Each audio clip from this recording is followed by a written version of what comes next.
Sudut dalam ruang. Kali ini, kita akan mempelajari bagaimana cara menggambar dan menghitung besaran sudut dalam ruang. Sudut-sudut dalam ruang dihasilkan oleh garis-garis, garis dan bidang, serta bidang dan bidang. Sudut antara garis dan garis.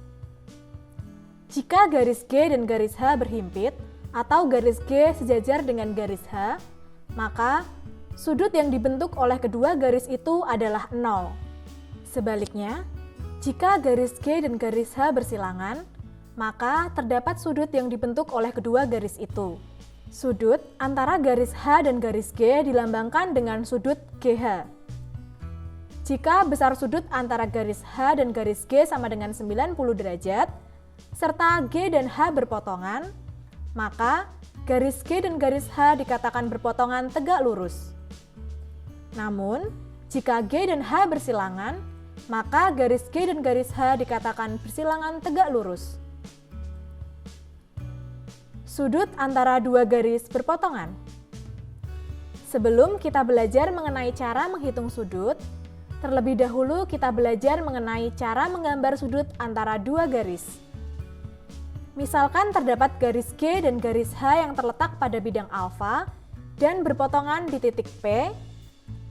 Ambil sembarang titik A pada garis G dan sembarang titik B pada garis H, sehingga didapatkan sudut APB yang ditetapkan sebagai ukuran sudut antara garis G dan garis H yang berpotongan.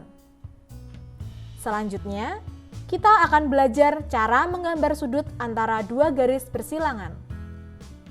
Misalkan diketahui garis G dan garis H yang bersilangan, garis G menembus bidang alfa di P, dan garis H terletak pada bidang alfa.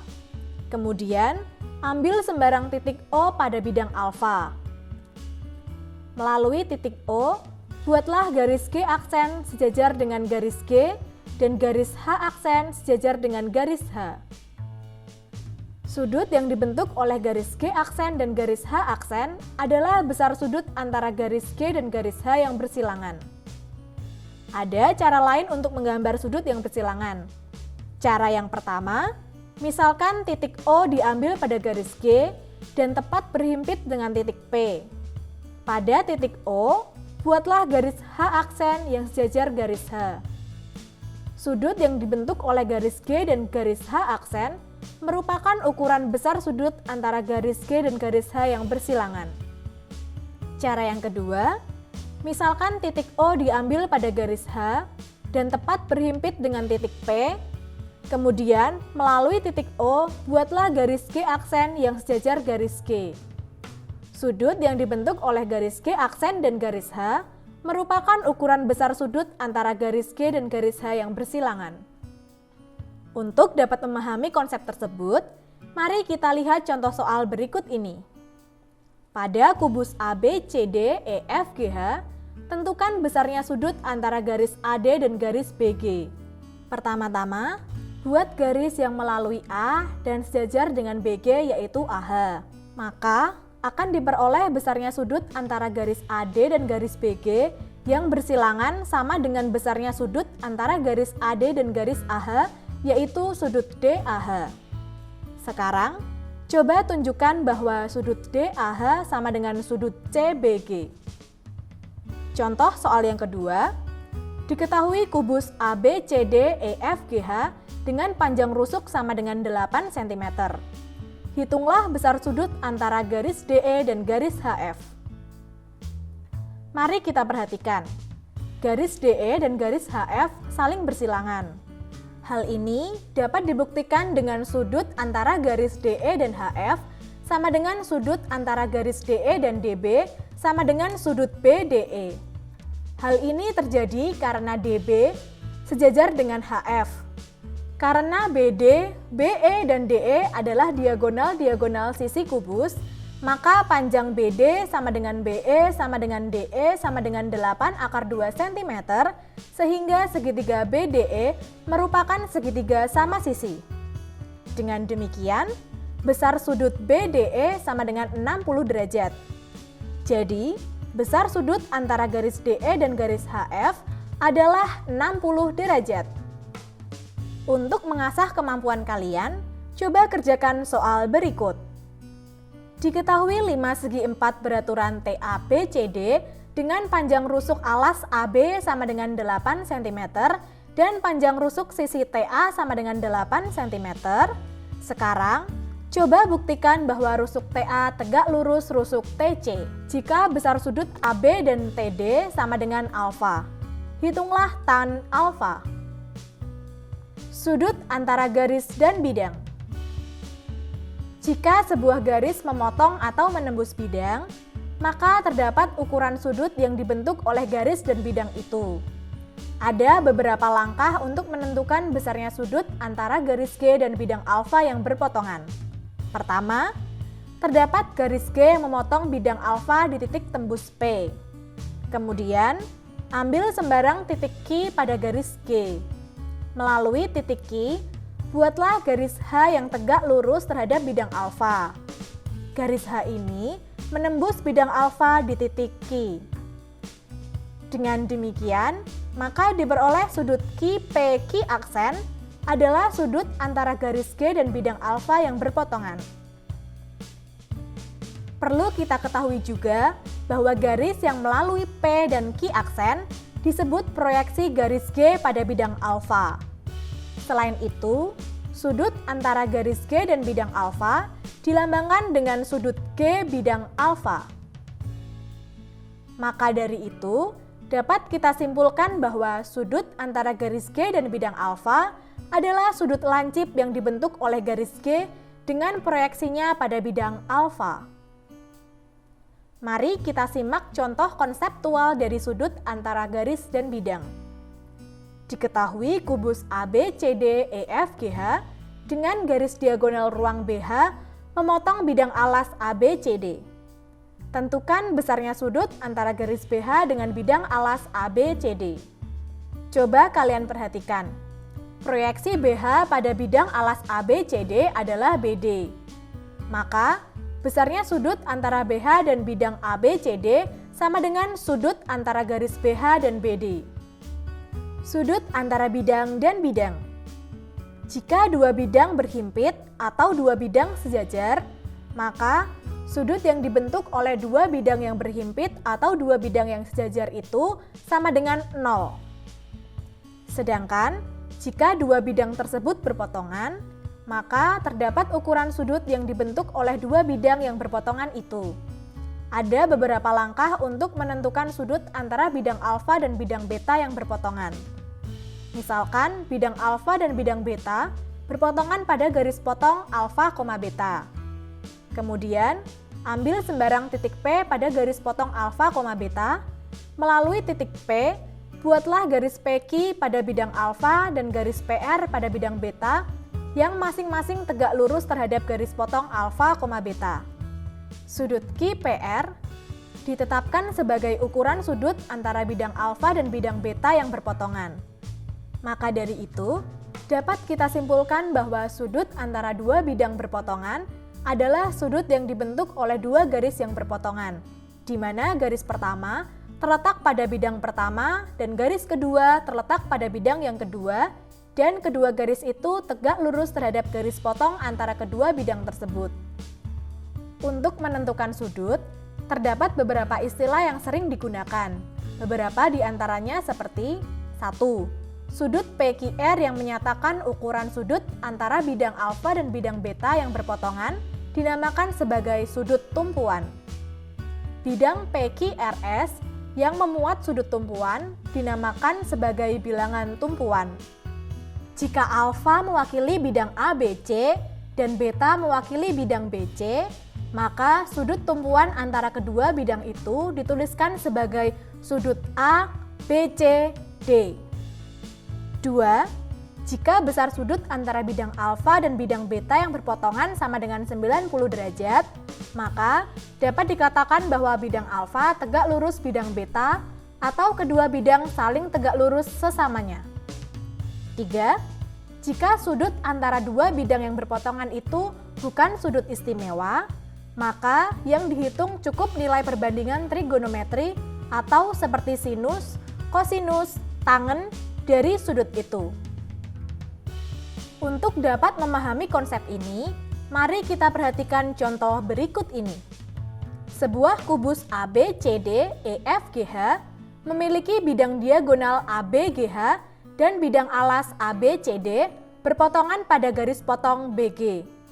Tentukan sudut antara bidang ABGH dan bidang ABCD. Ada beberapa langkah untuk menentukan besar sudut tersebut. Pertama, ambil titik B pada ruas garis potong AB, atau titik P diambil tepat pada titik B. Kemudian, melalui titik B, dibuat garis BG pada bidang ABGH dan garis BC pada bidang ABCD yang masing-masing tegak lurus terhadap garis potong AB.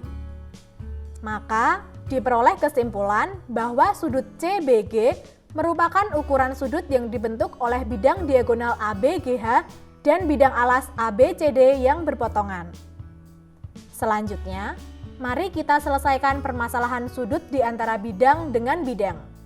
Terdapat kubus ABCD EFGH dengan panjang rusuk sama dengan 10 cm dan alfa sama dengan sudut yang dibentuk oleh bidang BDG dan bidang alas ABCD.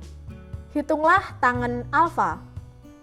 Sudut antara bidang BDG dan bidang alas ABCD adalah sudut COG sama dengan alfa, dengan titik O sama dengan perpotongan diagonal-diagonal bidang alas.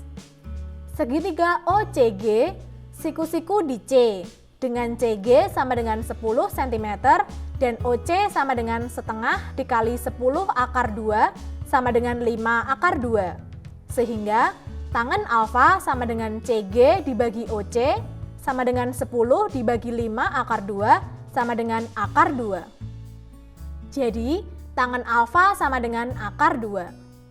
Menggambar irisan suatu bidang dengan bangun ruang. Diberikan suatu kubus ABCD EFGH dengan panjang rusuk AB sama dengan A cm. Titik K dan titik L adalah pertengahan rusuk AE dan BF. Titik M berada pada rusuk CG dengan CM sama dengan 3/4 CG sama dengan 3/4 A cm. Sedangkan titik N berada pada rusuk DH dengan DN sama dengan 3/4 DH sama dengan 3/4 A cm. Melalui titik-titik KLM dan M dibuat bidang alfa. Bidang alfa memotong sisi ABFE pada garis KL, memotong sisi BCGF pada garis LM, memotong sisi CDHG pada garis MN, dan memotong sisi ADHE pada garis KN. Garis-garis potong KL, LM, MN, dan KN membentuk bidang segi 4 KLMN. Segi 4 KLMN disebut irisan atau penampang antara bidang alfa dengan kubus ABCD EFGH. Irisan itu membagi kubus ABCD EFGH menjadi dua bagian, yaitu bagian bangun ruang ABCD KLMN dan bagian bangun ruang KLMN EFGH. Maka dari itu, dapat kita simpulkan bahwa irisan antara bidang dengan bangun ruang adalah sebuah bangun datar yang dibatasi oleh garis-garis potong antara bidang itu dengan bidang-bidang sisi dari bangun ruang, sehingga irisan itu membagi bangun ruang menjadi dua bagian. Bidang irisan KLMN berpotongan dengan bidang alas ABCD pada garis potong PQ. Garis potong PQ disebut sumbu afinitas atau garis dasar atau garis koliniasi. Sumbu afinitas ini memegang peranan yang sangat penting untuk menyelesaikan gambar irisan suatu bidang dengan bangun ruang. Maka dari itu, dapat disimpulkan bahwa sumbu afinitas adalah garis potong antara bidang irisan dengan bidang alas bangun ruang yang diirisnya. Menggambar irisan suatu bidang dengan kubus. Diketahui kubus ABCD EFGH dengan panjang rusuk sama dengan 10 cm, titik K terletak pada rusuk AE sehingga AK sama dengan 1/5 AE. Titik L terletak pada rusuk AB sehingga AL dibanding LB sama dengan 1/5. Titik M adalah pertengahan rusuk CD. Titik N adalah pertengahan rusuk HD, dan bidang alfa melalui titik-titik K, L, dan M. Menggambar irisan suatu bidang dengan prisma atau balok. Terdapat prisma segi empat tegak ABCD EF GH dengan panjang rusuk tegak sama dengan 5 cm dan bidang alasnya berbentuk segi empat sembarang.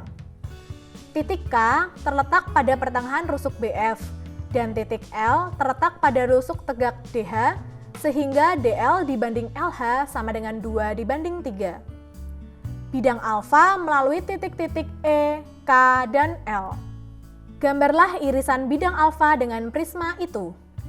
Ada beberapa langkah untuk menyelesaikan permasalahan ini. Coba perhatikan bahwa garis EK memotong AB di P dan garis EL memotong AD di Q, sehingga dapat ditarik garis PQ sebagai sumbu afinitas. Perhatikan juga bahwa garis BC memotong sumbu afinitas PQ di R, sehingga garis KR memotong CG di M. Maka dari itu, garis potong bidang alfa dengan sisi BCGF adalah garis KM. Dengan demikian, didapatkan bahwa segi 4 EKLM adalah irisan antara bidang alfa dengan prisma. Menggambar irisan suatu bidang dengan limas. Diketahui limas segi 4 beraturan TABCD dengan panjang AB sama dengan 3/2 cm dan TA sama dengan 5 cm. Titik K terletak pada rusuk TA sehingga TK dibanding KA sama dengan 2/3. Titik L pada rusuk TB sehingga TL sama dengan LB. Dan titik M pada rusuk TC sehingga TM sama dengan 4/5 TC. Bidang alfa melalui titik-titik K, L, dan M. Gambarlah irisan antara bidang alfa dengan limas TABCD. Ada beberapa langkah untuk menyelesaikan permasalahan tersebut. Pertama, lihatlah bahwa KL memotong AB di P, LM memotong BC di Q, sehingga dapat ditarik garis PQ sebagai sumbu afinitasnya. Perhatikan juga bahwa garis AD memotong sumbu afinitas PQ di R, sehingga KR memotong TD di N. Maka dari itu, garis KN adalah garis potong antara bidang alfa dengan bidang TAD. Dengan demikian, akan diperoleh kesimpulan bahwa segi 4 KLMN adalah irisan antara bidang alfa dengan limas. Untuk mengasah kemampuan kalian, kerjakan latihan ini. Diberikan suatu prisma segitiga beraturan ABCDEF dengan panjang AB sama dengan 4 cm dan AD sama dengan 5 cm. Pertama, gambarlah prisma itu dengan bidang ABED frontal, AB horizontal, sudut-sudut 60 derajat, dan perbandingan ortogonal setengah. Selanjutnya, buatlah titik K pada AB sehingga AK dibanding KB sama dengan 3/1. Titik L di pertengahan garis BE, dan bidang alfa melalui titik-titik F, K, dan L. Yang terakhir, gambarlah irisan bidang alfa dengan prisma ABCDEF.